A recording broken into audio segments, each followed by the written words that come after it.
Hello everyone, and welcome to This Explainer. Today, we're unpacking the ultimate human puzzle.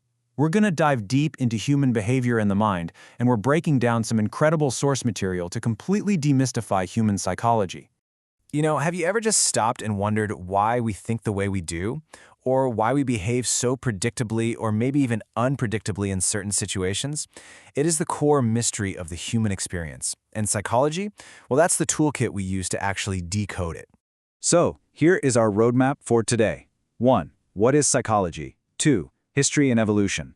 3. Mind versus brain. 4. Clinical psychology. 5. Cognitive psychology. And finally 6. Everyday life. Let's get into it.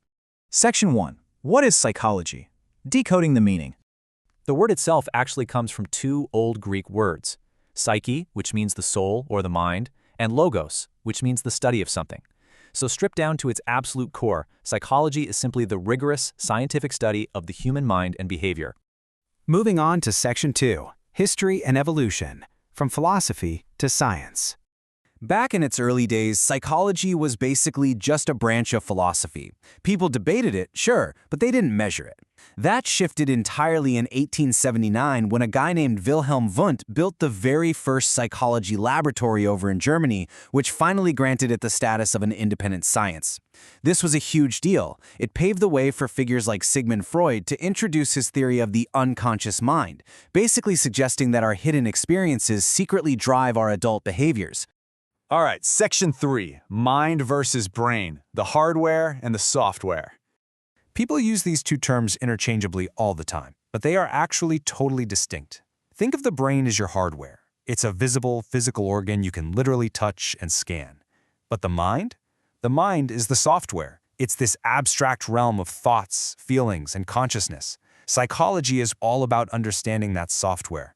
Section 4, Clinical Psychology, Healing Minds. A lot of people assume clinical psychology is only for severe institutional illnesses. But honestly, have you ever felt that horrible, trembling panic right before a job interview? Or maybe an intense, just totally paralyzing fear of heights or the dark?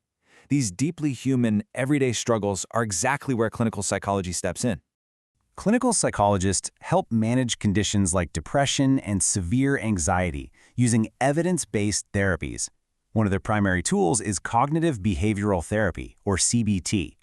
Basically, CBT helps patients actively rewire their own cognitive software, taking those negative thought spirals and transforming them into manageable, productive patterns. It's a real game changer.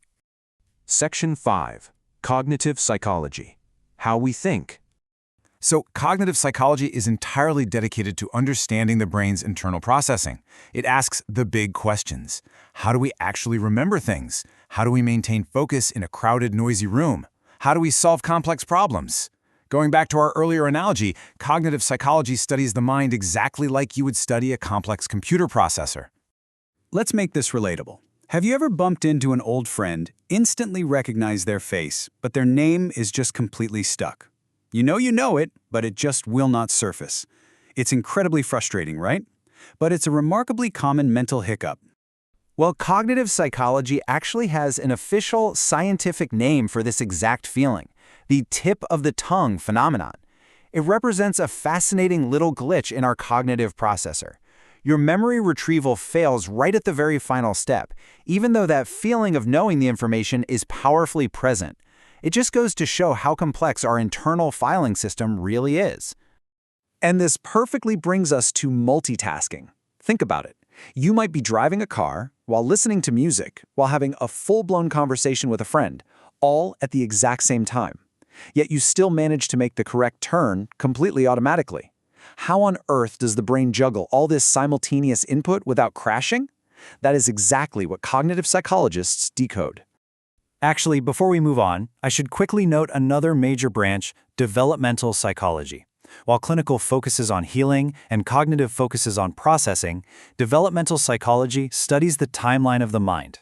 It tracks how a person mentally changes, adapts, and evolves from the literal moment they're born all the way into old age. Section 6, Psychology in Everyday Life, Practical Applications.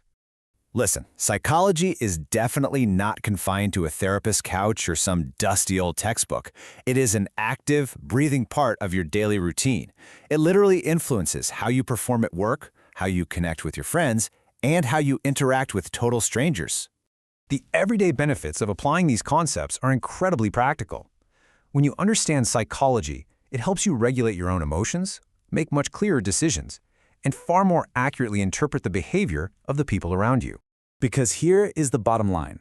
If you can understand your own mind, you can navigate the world with incredible precision. So, I'm going to leave you with this challenge. How will you observe your own software today? Try paying attention to your biases, your reactions, and your cognitive load. Thank you so much for joining me for this explainer. Keep learning, and I will see you next time.